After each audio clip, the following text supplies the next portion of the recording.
Mais vous avez dit, avant de venir sur les récentes affaires, vous avez dit une suspension sera systématiquement envisagée pour chaque soupçon avéré d'acte ou de propos racistes. J'ai pas très bien compris. Une suspension sera envisagée pour chaque soupçon avéré. Alors je vais être clair, Jean-Jacques. Ah oui, il faut être clair parce que là on n'a rien compris. Alors, et je vais répondre à votre première question, parce que vous êtes déjà passé à la suivante. La première question, c'est êtes-vous sûr qu'il n'y ait que 22 policiers racistes? La réponse est non. Parce qu'il y a dans cette institution, comme dans beaucoup d'institutions, quelquefois une forme d'omerta, d'une parole qui ne se libère pas. Et c'est la raison pour laquelle j'ai volontairement choisi l'expression « soupçon avéré ». Ce qui veut dire que le soupçon, c'est il y a un doute. Il y a une parole qui ne s'est pas libérée quelquefois, elle doit se libérer. Ensuite, il y a enquête. Si l'enquête détermine qu'il y a des propos ou des comportements racistes, à ce moment-là, ils sont avérés et je veux une procédure administrative. Les choses sont simples. La moindre alerte, parce que notre institution doit être plus exemplaire que d'autres encore, même si je le réaffirme, elle n'est pas raciste et l'essentiel de nos policiers et de nos gendarmes ne sont pas racistes, antisémites ou homophobes, et ce sont des mots qu'évidemment chacun d'entre eux condamne, mais en plus combat au quotidien. Et bien, chaque fois qu'on a des soupçons, on fait une enquête, et si l'enquête s'avère positive, à ce moment-là, c'est avéré et on engage une procédure. Voilà. Bon, mais en ce qui concerne la suspension de ces policiers ou de ces gendarmes, il y a quelques affaires récentes. Donc la première c'est l'affaire de Rouen, où il y a des policiers qui ont tenu des propos racistes à l'encontre d'un autre policier noir, policier de 22 ans, qui s'appelle Alex. Est-ce que les policiers qui ont tenu ces propos avérés sont suspendus? Non, et ça montre bien le changement de doctrine. Et pourquoi est-ce qu'ils ne sont pas suspendus? Je vais vous expliquer ça. Ça montre le changement de doctrine que je veux. Et je veux lier à une deuxième affaire, celle de l'île Saint-Denis, où on entend deux policiers avoir des mots racistes. Dans le dernier cas, j'ai su le lendemain quels étaient les auteurs, et j'ai engagé, c'était il y a 3 semaines, une procédure de suspension immédiate. Mais pourquoi est-ce qu'à Rouen, ils ne sont pas suspendus? Et à Rouen, ce qui s'est passé, c'est qu'effectivement, nous n'étions pas dans la procédure de suspension automatique que j'ai demandée hier. Ce qui s'est passé, c'est qu'en janvier, nous avons connaissance des faits. Nous avons immédiatement engagé une procédure administrative, et les 4 personnes incriminées passeront en conseil de discipline dans quelques semaines et seront sanctionnées, je n'en doute pas, en conseil de discipline, et en même temps, une enquête pénale. Mais l'usage ces policiers ne sont pas suspendus. Et l'un d'entre eux a même assuré la sécurité lors de la visite de la garde des Sceaux à Rouen vendredi dernier. Alors ça, j'ai entendu votre interview de Nicole Belloubet. C'est vrai ou c'est faux? Je n'en sais rien, je n'ai pas vérifié. Mais moi, je peux vous dire que c'est vrai. Mais je ne mets pas cela en cause. Mais ce que je peux vous dire, c'est que justement, cette doctrine-là n'était pas appliquée. C'est un des éléments que j'ai annoncé hier, parce que je regrette qu'en janvier... La doctrine a été appliquée pour l'île Saint-Denis, mais pas appliquée pour Rouen, quoi. Oui, et c'est pour ça que j'ai décidé de généraliser ce que j'ai fait il y a 3 semaines sur l'île Saint-Denis à l'ensemble des cas. Je vais même vous dire que quand j'ai lu le rapport sur Rouen, j'étais profondément choqué. J'ai demandé que l'on lance la procédure administrative et je regrette de ne pas avoir expressément demandé la suspension immédiate. On apprend aussi de notre institution et c'est la raison pour laquelle j'ai signé vendredi dernier une circulaire au directeur de la police nationale, de la gendarmerie nationale, de la sécurité intérieure pour que nous puissions engager systématiquement quand les faits sont avérés. Et il ne s'agit pas de mettre en cause la présomption d'innocence des policiers et des gendarmes qui ont le droit d'être défendus et ils doivent l'être et je suis le premier à les défendre. Mais quand les faits sont avérés, effectivement, on engage une procédure administrative avec suspension si les faits sont racistes, antisémites ou homophobes. Et dans le cas de ces groupes de parole sur les réseaux sociaux, là encore, certains groupes de parole, on ne peut entrer dans le groupe que si l'on donne son matricule de police. Alors d'abord, d'après ce que dit Street Press, je ne sais pas si c'est vrai ou pas. D'abord, on va laisser l'enquête se dérouler. Et mais vous allez noter que dès que j'en ai eu connaissance, j'ai immédiatement saisi le procureur parce que c'est par les moyens judiciaires que nous verrons si en son sein ce sont des policiers et des gendarmes, si les administrateurs... Si ce sont des policiers et gendarmes, que faites-vous ? Mais si ce sont des policiers et gendarmes et que ces propos sont considérés comme publics, et ça c'est une définition juridique qui appartient au procureur, j'engagerai des procédures administratives de sanction. Aucun policier ne sera suspendu pour soupçon de racisme. Bien sûr que non. C'est ce que dit Marine Le Pen. Mais Marine Le Pen, comme d'habitude, dit n'importe quoi et veut donner des leçons. Évidemment, personne n'est suspendu pour soupçon. Le soupçon, c'est pas la mise en cause d'un individu. Et c'est pour ça que je veux que les faits soient avérés. Dans une même phrase, on peut utiliser plusieurs mots. Bien, Christophe Castaner, George Floyd, il y aura des manifestations un peu partout en France aujourd'hui, obsèques de George Floyd aux États-Unis. Est-ce que ces manifestations sont autorisées ? Alors, elles ne le sont pas dans les faits, parce qu'il y a un décret du Premier ministre dans le cadre de la deuxième phase du confinement qui interdit les rassemblements de plus de 10 personnes. Mais comme je l'ai dit hier dans mon discours, je crois que l'émotion mondiale, qui est une émotion saine sur ce sujet, dépasse au fond les règles juridiques qui s'appliquent. J'invite chacun à faire attention à pratiquer les gestes barrières, mais nous ne souhaitons pas réaffirmer l'interdiction qui est de droit, qui est de fait, et il n'y aura pas de sanctions et de procès-verbal pour la participation à cette manifestation, parce qu'il y a des moments, il faut comprendre que cette émotion-là, et je le redis, qui est une émotion forte, positive, elle puisse être soutenue. Et je sais aussi que ceux qui iront manifester ne considèrent pas, dans leur très grande majorité, que la France et les États-Unis ne considèrent pas qu'il y a aujourd'hui une police raciste, antisémite ou homophobe, et je sais qu'ils sont dans cette émotion, ce combat contre le racisme. Vous savez, ce combat contre le racisme, c'est ce qui m'a fait, moi, comme militant, comme jeune homme, comme militant. C'est ce qui m'a fait aussi dans mon engagement politique, dans certaines de mes décisions politiques. Et donc je comprends parfaitement ceux qui veulent manifester. Est-ce que vous seriez prêt à mettre un genou à terre ? Écoutez, je crois que la politique... Non, mais je vais vous répondre. Je crois que la politique, elle est faite de symboles. Si ce symbole-là était utile à combattre le racisme, je serais parfaitement à l'aise de le faire. Bien, faites-vous la comparaison entre la mort de George Floyd et celle d'Adama Traoré ? Non. Non, parce que les deux n'ont strictement rien à voir. 8 minutes 46 de fautes racistes commise par un policier sous le regard de 3 autres policiers, je crois, aux États-Unis. Ça n'a strictement rien à voir avec ce que je sais de l'affaire Adama Traoré. Maintenant, il y a une justice en France. Elle instruit l'enquête qui a été ouverte après le décès d'Adama Traoré, qui effectivement est une épreuve pour sa famille, pour ses proches. Et maintenant, c'est à la justice de dire le droit. Il y a eu 10 enquêtes ouvertes, le procureur de la République l'a rappelé hier, 10 expertises judiciaires et médicales ont été engagées, réalisées. Il y a des auditions qui sont programmées, là aussi le procureur l'a rappelé hier. Il est important que la justice soit la même pour tous. Mais la justice, ça n'est pas celle de l'émotion, ça n'est pas celle des réseaux sociaux, ça n'est pas celle des commentateurs, c'est celle du droit et des juges. Oui, et ce n'est pas celle non plus du président de la République, pardonnez-moi. Quand Emmanuel Macron demande à Nicole Belloubet, garde des Sceaux, de se pencher sur le dossier Adama Traoré, ça ne vous choque pas ? Non, ça ne me choque pas. Vous savez, il y a quelques mois, il y a un homme qui est mort à Paris lors d'une interpellation policière. Oui. Monsieur Frédéric Chouviat, j'ai immédiatement reçu la famille. Non pas pour rentrer dans la procédure judiciaire, mais pour donner toutes les informations publiques qui étaient à ma disposition. Madame la garde des Sceaux a proposé un rendez-vous avec les amis, le collectif d'Adama Traoré, comme une main tendue pour apaiser. Et le collectif le refuse, ils ont refusé cette main tendue. Au fond, je sens qu'ils veulent faire aussi un procès médiatique et politique. Non, le procès doit se faire devant les juges. Mais n'est-ce pas logique de refuser que la garde des Sceaux vienne s'immiscer dans une affaire, même si elle ne s'immisce en rien, Jean-Jacques Bourdin. Sauf que elle reçoit, elle donne de l'humanité. L'affaire est médiatique. Pardon, Christophe Castaner, mais parce que l'affaire est médiatisée, le président de la République intervient, demande à Nicole Belloubet de se pencher sur le dossier Adama Traoré. J'ai reçu Nicole Belloubet vendredi dernier. Vous savez ce qu'elle m'a dit ? Parce que je lui ai posé la question sur l'aspect judiciaire. S'il y a quelqu'un qui ne peut pas parler, c'est bien moi, disait-elle. Et voilà que 2 jours après, le président de la République lui demande d'intervenir dans l'affaire Adama Traoré. D'intervenir.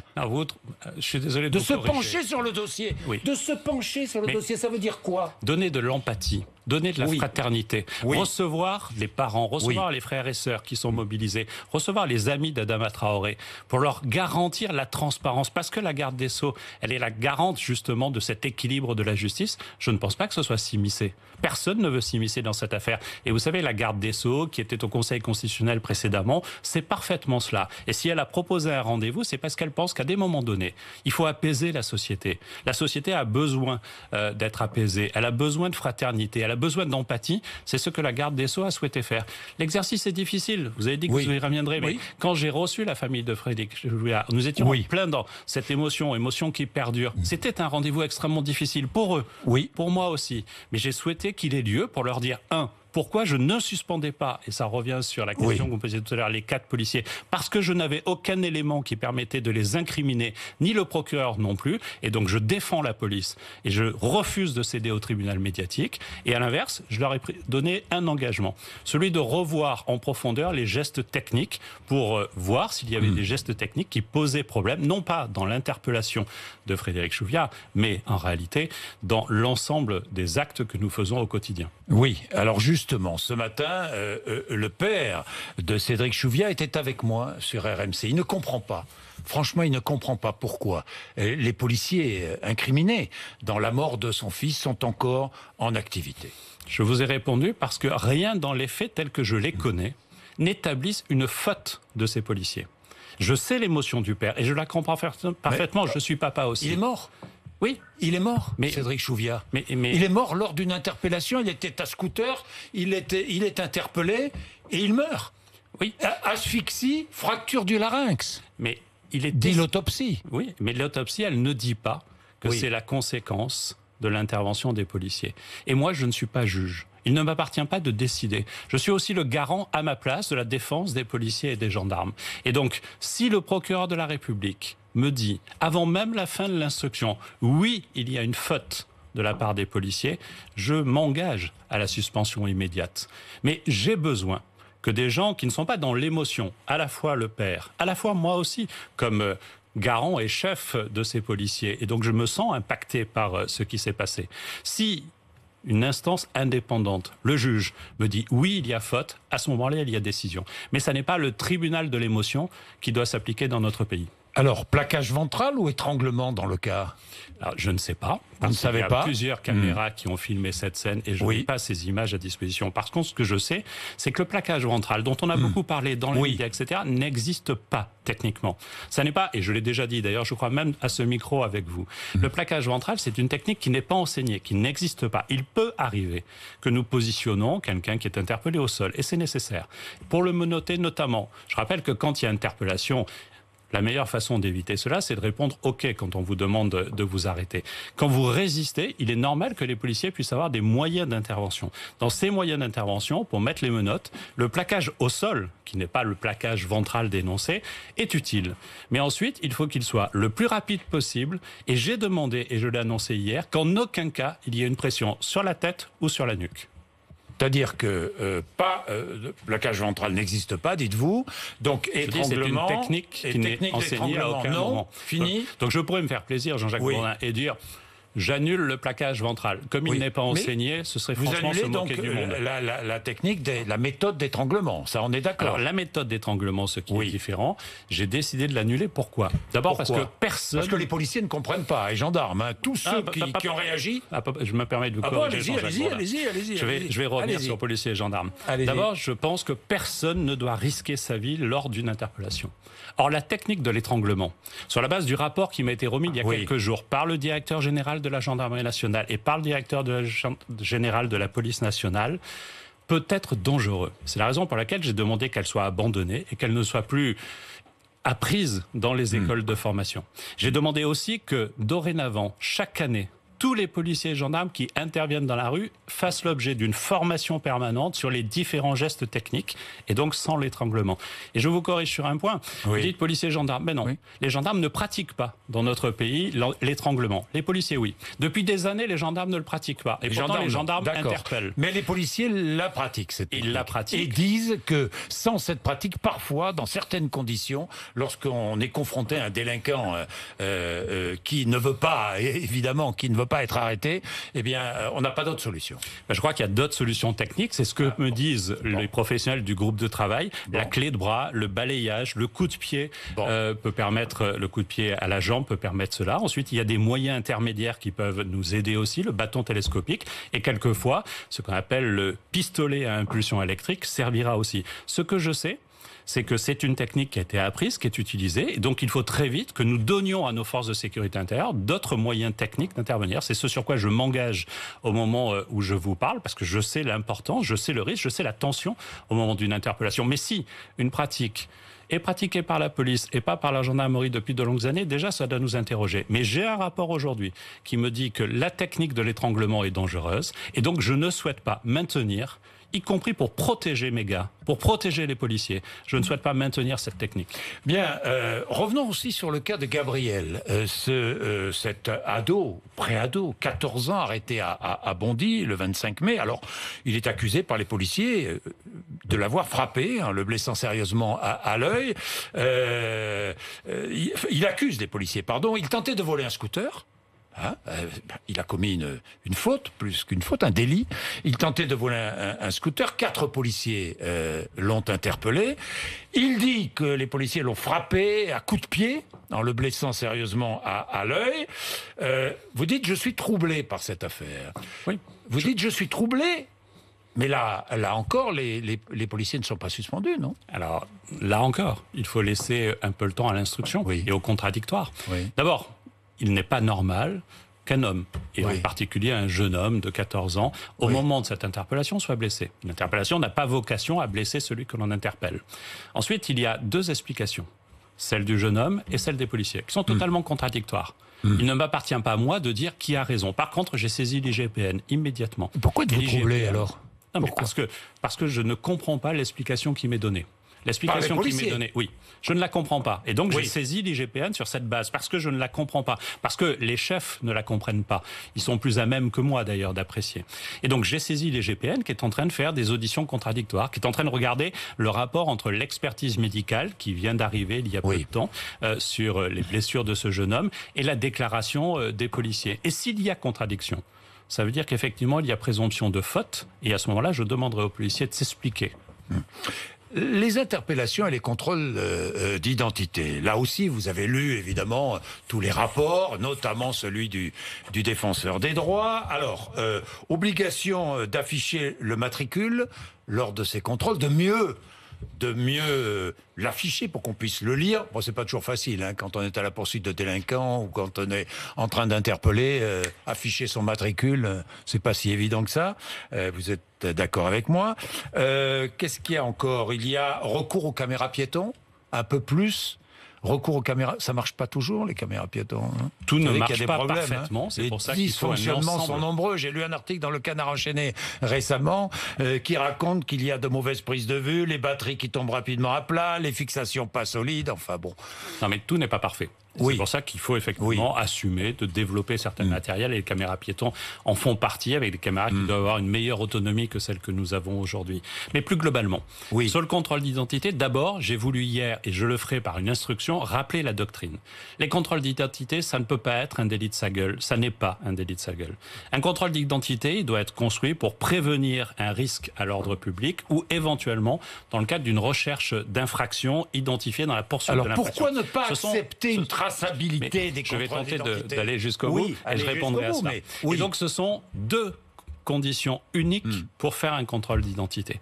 À partir de là, j'ai voulu rappeler ce principe-là et ensuite faire en sorte qu'on puisse taire la polémique. Parce qu'en réalité, elle est assez faible. Le nombre de contrôles d'identité est assez faible. Il existe, dans certains endroits en France, l'évaluation des agents par le nombre de contrôles d'identité. J'ai annoncé hier que nous supprimions cette évaluation-là, qui pour moi n'a aucun sens. Et puis ensuite, il y a différents moyens, notamment effectivement le RIO, dont, je vous corrige, il n'est pas difficile de le porter même dans une interpellation, on doit le porter en permanence. Il est accroché à votre vêtement, il doit être porté en permanence. Par contre, celui qui est interpellé ou qui s'enfuit aura du mal à le lire, et dans ce cas-là, il porte rarement plainte, celui-là.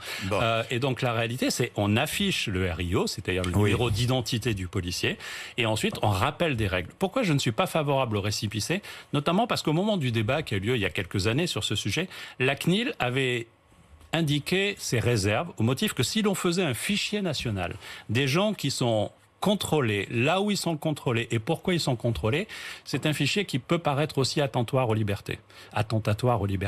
Et donc je prends aussi cela en compte. Oui, mais il n'y a pas d'autre manière d'assurer une traçabilité des contrôles d'identité. Est-ce qu'il faut assurer une traçabilité des contrôles d'identité? En volume, oui ou non? En volume, oui. De façon individuelle, je ne le crois pas. Et si en plus, je veux aussi, et c'est ce que je fais tous les jours, défendre les policiers et les gendarmes sur le terrain, imaginez qu'ils doivent faire un rapport chaque fois qu'ils font un contrôle d'identité dans le cadre légal que j'ai rappelé, me semble proposer non pas qu'on ait des policiers qui fassent leur métier de policier, mais plutôt des policiers qui fassent des rapports. Moi, les policiers, je les veux dans la rue pour sécuriser et protéger les Français. Sur la proposition de loi d'Éric Ciotti, interdire de diffuser les images des policiers et gendarmes, quelle est votre position ? Je pense qu'on a besoin d'apaiser dans le débat politique, pas de stigmatiser, pas d'emballer. Éric Ciotti en a fait une spécialité, celle de l'effervescence à tout craint. Je pense aujourd'hui que poser le débat maintenant comme ça est une provocation du débat public. Or non, c'est pas. Moi, je ne veux pas opposer la police aux Français. Au contraire, je veux tout faire pour rassembler les policiers et les Français.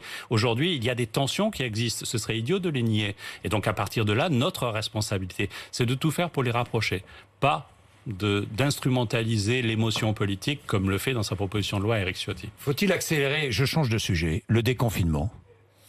Écoutez, il y a des travaux, une réunion a eu lieu hier soir. Est-ce que vous êtes partisan d'une accélération, vous, du déconfinement, non, mais d'abord, dans les faits, on a accéléré. On le voit bien dans les faits.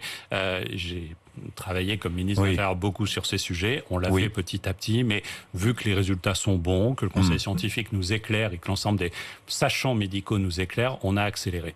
Il y a une réunion de travail hier. Il y aura un Conseil de défense et de sécurité nationale jeudi sous la présidence du président de la République. Les décisions seront prises à ce moment-là. Vous allez accélérer ? Les décisions seront prises à ce moment-là. Mais vous allez accélérer, probablement. On verra. Prolongation... Pardon, excusez-moi, mais la bonne nouvelle, c'est que le déconfinement se passe bien dans notre pays et c'est cela que nous devons prendre en compte. Bien. Prolongation de l'état d'urgence sanitaire ou pas ? C'est un outil nécessaire. Sur certains points, mais c'est un outil qui limite aussi les libertés publiques. Et donc, par nature, il doit être temporaire et encadré. Il ne sera pas prolongé ? Je ne sais pas encore, parce que la situation devrait être appréciée début juillet. Et si elle s'arrange... mais si tout va bien, personne... Elle ne sera pas prolongée. Mais si tout va bien, personne ne souhaitera la prolongation d'un état d'urgence. Si par contre, on a le sentiment que pour lutter contre le virus, et je voudrais profiter de votre micro pour dire que ce combat n'est pas fini. Il n'est pas derrière nous. Le risque est présent, le virus est présent. Et le virus, il se déplace à cause, quelquefois, de nos mauvais comportements. Donc attention, vigilance, distanciation physique doivent rester une règle que nous ayons tous à l'esprit. Mais j'ai une question, parce que ça circule sur les réseaux sociaux, mais je voudrais avoir votre réponse. Est-ce que les manifestations de soignants, le 16 juin, seront interdites ? Je veux dire, en droit, elles le sont. Il y a un décret global qui a été pris par le Premier ministre qui interdit tous les rassemblements jusqu'au 21 juin. Vous souhaitez une interdiction ? Vous souhaitez qu'il n'y ait pas de...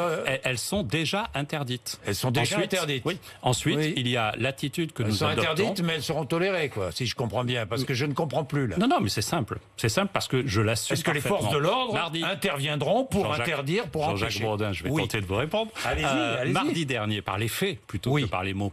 Par les faits, c'est mardi dernier, la manifestation devant le tribunal qui a rassemblé 23 000 personnes, et c'est nous qui avons communiqué ce chiffre. La presse considérait beaucoup moins de monde et on a communiqué ce chiffre parce que c'est un chiffre important. J'ai veillé à ce qu'il n'y ait pas de procès-verbaux qui soient dressés. J'ai veillé à ce que les forces soient à distance pour empêcher les casseurs et à la fin, il y a un petit groupe très marginal par rapport à ceux qui étaient manifestés et nous avons veillé à ne pas disperser la manifestation. Le 16, il y aura manifestation interdite mais tolérée. Écoutez, je n'ai pas connaissance de cette manifestation-là. Vous savez bien, il y aura des soignants dans la rue. Non, mais je n'ai pas connaissance de cela. Ensuite, vous savez, il faut que la manifestation, elle soit déclarée. La vraie difficulté en droit, il est important aussi de rappeler le droit, mais surtout les conditions sanitaires, et les personnels soignants le savent mieux que d'autres. Une manifestation aujourd'hui, c'est prendre le risque de diffuser le virus. Merci Christophe Castaner d'être venu nous voir ce matin sur RMC et BFM TV, 8h55.